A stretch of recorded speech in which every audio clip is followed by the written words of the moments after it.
Salam jemaat Tuhan yang terkasih di dalam nama Tuhan Yesus Kristus, di mana pada kesempatan hari ini kita akan mendengarkan kebenaran firman Tuhan yang tertulis dalam kitab Keluaran pasal yang pertama ayat yang ke-13 sampai ayat yang ke-14. Saya akan bacakan untuk kita. Lalu dengan kejam orang Mesir memaksa orang Israel bekerja dan memahitkan hidup mereka dengan pekerjaan yang berat, yaitu mengerjakan tanah liat dan batu bata dan berbagai-bagai pekerjaan di padang. Ya, segala pekerjaan yang dengan kejam dipaksakan orang Mesir kepada mereka itu. Jadi demikianlah firman Tuhan ini, di mana pada pembacaan firman ini dinyatakan bahwa iblis memakai Firaun untuk memahitkan hati bangsa Israel dengan pekerjaan yang berat dan kejam. Kekejaman orang-orang Mesir membuat bangsa Israel mengalami kepahitan yang luar biasa.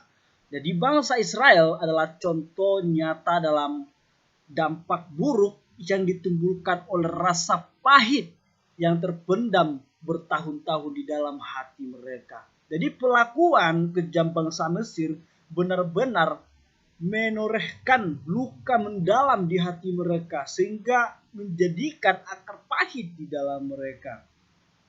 Jadi kepahitan itu bisa digambarkan seperti sebuah akar. Kalau kita tahu adalah sebuah akar, pasti kita mengerti akar itu bagaimana bentuknya. Jadi akar tidak bisa dilihat karena berada jauh dalam tanah.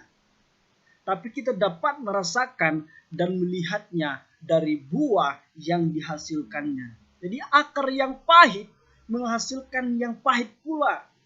Karena yang diucapkan mulut meluap dari hati. Orang yang baik mengeluarkan hal-hal yang baik dari kebendaharaannya yang baik. Dan orang-orang yang jahat mengeluarkan hal-hal yang jahat dari perbendaharaannya yang jahat. Jadi karena itu kita harus bisa menjaga kondisi hati kita supaya tidak menimbulkan kepahitan.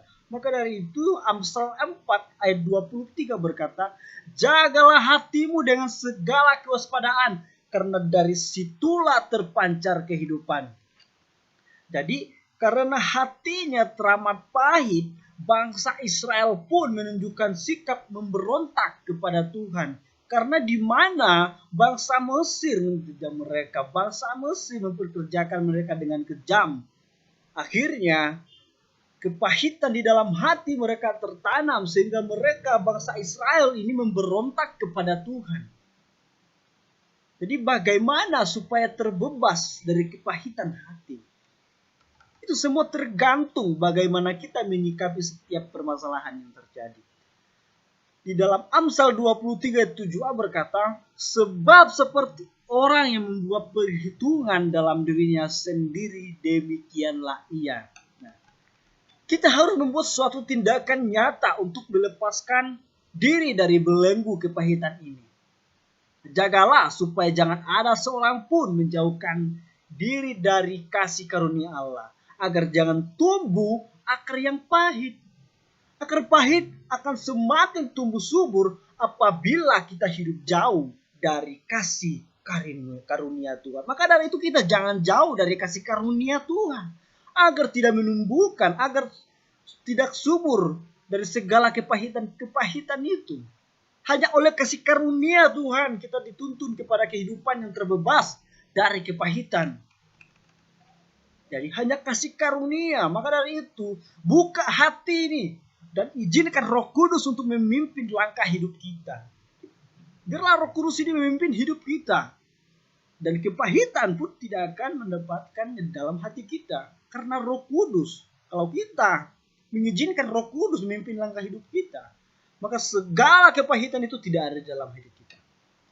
Nah, sehingga hidup kita ini dipenuhi oleh kasih Kristus dan dimampukan untuk mengampuni orang yang menyakiti kita dan mampu mendoakannya. Jadi kalau kasih karunia itu melimpah dalam setiap hidup kita dan oleh kasih Kristus melimpah dalam hidup kita, memenuhi hidup kita, maka kita mau mengampuni seorang yang berbuat jahat kepada kita. Jika kita mau tunduk dipimpin oleh Roh Kudus, maka kita akan terbebas dari kepahitan. Ada banyak sekali permasalahan hidup ini yang membuat seseorang merasa pahit hatinya. Apakah akibat dari perlakuan orang tua, dengan anak, suami, istri, atau hubungan dengan keluarga besar, ataupun dengan orang-orang sekitar kita, sahabat, teman, dan sebagainya. Mereka akan bisa membuat kita kecewa. Dan bahkan kita akan mengalami kebencian kepada mereka. Nah, apapun sikap, perlakuan, atau perkataan, itu bisa menyakiti hati kita. Tetapi, manakah yang saudara pilih? Mengampuni, memaafkan mereka dengan kasih dan segera melupakan peristiwa itu. Kita harus memilih hidup ini. Kita harus memilih apakah kita mau mengampuni atau tidak. Jadi di dalam hidup di dalam Kristus, kita harus mengampuni. Jangan ada rasa kebencian, dendam di dalam hati saudara-saudari.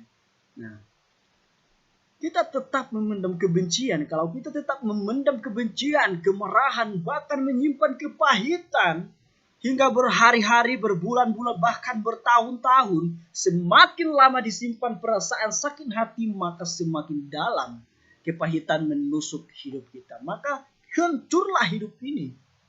Karena segala kepahitan selalu disimpan. Segala akar-akar pahit selalu disimpan. Maka saudara-saudari seiman yang terkasih di dalam nama Tuhan Yesus Kristus, maka lepaskan pengampunan.